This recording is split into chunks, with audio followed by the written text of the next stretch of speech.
All right. So this is Erin Harpe, and I'm Melissa Lowson with Pretty Dangerous Brazilian Jiu-Jitsu, Badass Ladies of Jiu-Jitsu. Sorry, I'm speaking really fast. We just finished rolling. I'm still a little gassed. So start off by introducing yourself, your name, school, rank, and approximately what year you started. All right. My name is Erin Harpe. I am a brown belt under Matt Arroyo and Rob Khan, and I started jiu-jitsu actually at 5 years old with my father. My father is James Harpe. He is a black belt under Hoist Gracie, and I moved down here for my MMA career actually 4 years ago. So. Thanks. Well, that answers my second question, which was how did you find jiu-jitsu? So tell me a little bit about tell me a little bit about your gym and your team, a little bit about where you're at now. Oh, well, I'm actually just coming back from a LCL and PCL injury. It took me out for 11 months, worst 11 months of my life, you know.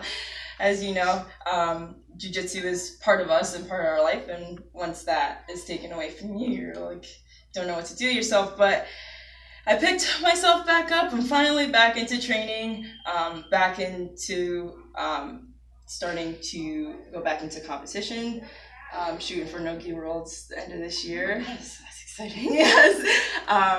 And I love it here. Gracie Tampa is my home, my family. We all push each other, and we have competitors that have reached every single prestigious tournament. So they help me every step of the way since I've gotten here in Tampa. So are you going strictly jiu-jitsu right now? Are you still flirting with the idea of going back MMA? Or? Oh, it's funny you say that, because during my injury I was craving MMA more than jiu-jitsu, and I think it was just me being stressed and angry. Yeah. Like, oh, I just needed an outlet. Just need a push somebody. But I am planning to fight by the end of next summer. Okay. All right. Yeah. Are you still amateur right now, or did you already step into pro? Yeah, before I got injured, I went pro. Okay. Out in Maine. So yes, I am 1-0, but I haven't fought in a while, and I'm just eager to get back into the training and get back into it for sure. Nice.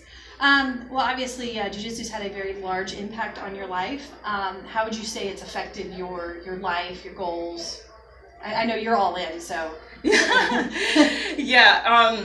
Even just looking at me from the outside, just jiu-jitsu is always in my schedule, and my fiance trains, my father trains, you know, it was embedded in my lifestyle from a very young age. You know, I didn't really have a choice to choose jiu-jitsu. Luckily I fell in love with it, and I definitely don't want to get injured again. So are you at this point doing jiu-jitsu and MMA full time? Yes, absolutely. I'm so jealous. Oh. Well, I do go to school and I do work part time, but yeah, definitely. Yeah, that's pretty much your definitely in the gym. So what are your views on competition? Good question. Depends. Rules or no rules. Right. Yeah. Well, you can speak to what type of competitions you prefer. What's your reasoning behind that? Me personally, and I see a lot with, not to bring up Christian, but I see a lot of this mentality too, and I think it's because he grew up in martial arts just like me. It's kind of that killer instinct that you're going in the ring, I've seen someone that's trying to beat me, what am I going to do about it? And you go immediately to trying to execute a finish or execute a submission, and you don't see a lot of that now. It's oh, how many points can I get until 30 seconds comes up and I can wait. And unfortunately that sucks, because most of the popular tournaments now are point-based. Unfortunately, number one thing that comes up is IBJJF. Now, will I stop doing those tournaments? No, because I can still get exposed to the best grapplers in the world.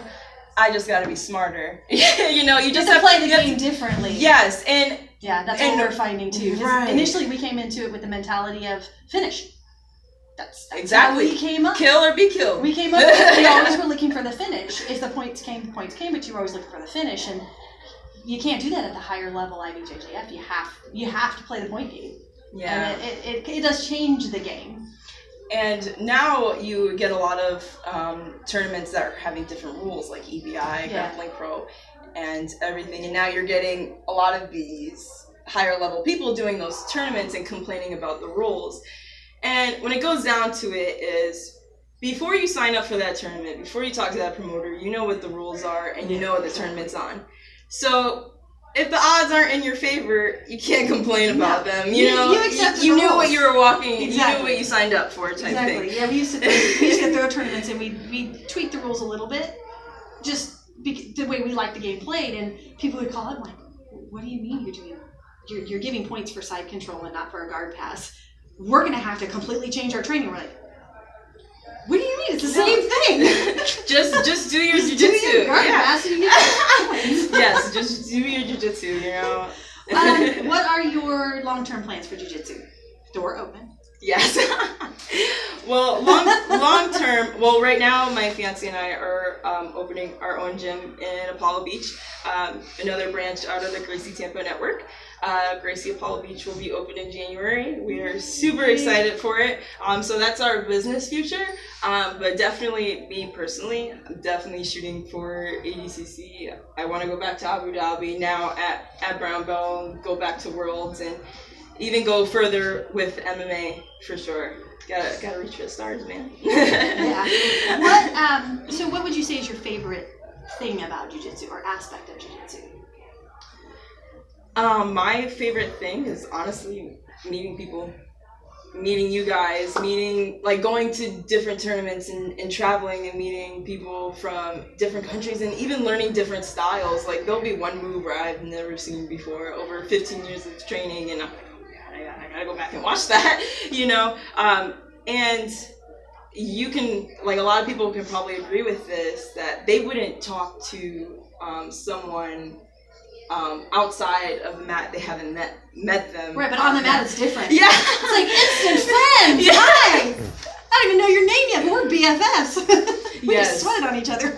And it's a world where it doesn't matter what walk of life you're from. You know, it doesn't matter if you're at the top of the food chain or the bottom of the food chain. You can still get choked, you can still get armbarred, you can still get passed, you can still get your back taken. So I think it brings everyone to a perfect neutral level, and that's how the world should be anyway. But the world should be like jiu-jitsu.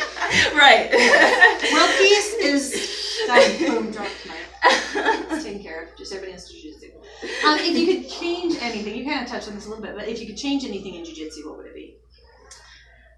And I'm such an active, just like you, of women's jiu-jitsu, but make it equal, you know? I understand that there's not a lot of women that are in this divisions as the amount of men are, you know, it's probably half the amount, but that doesn't deter from the same knowledge and skill level that we have with these brown and black belts. And if they start putting that on more of an equal field, maybe more women are going to get involved. They're going to get more promotions, they're going to get more advertising and more, news about women's jiu-jitsu. We're going to get more girls involved. Right.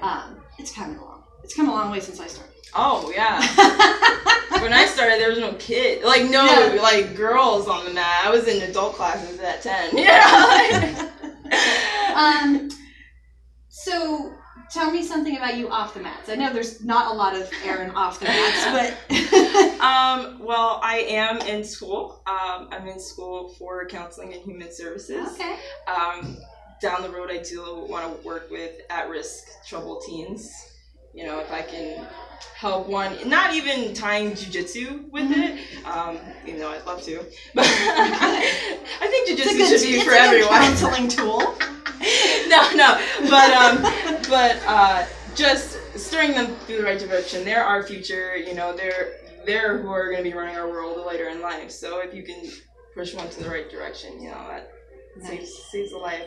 But besides that, I have 2 boxers that are my babies. We do a lot of outdoor activities with them, so it's just really school, family, and one hobby I do have is I paint a lot. Oh, nice. Yeah, I do a lot of painting. It was my therapy during my surgery, so. Yeah, there you go.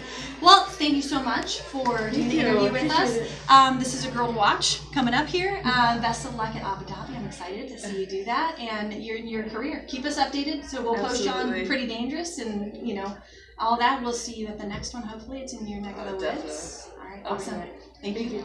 Thanks, right. guys. This is Erin Harpe, Melissa Lowson, Pretty Dangerous Badass Ladies of Jitsu. Bye.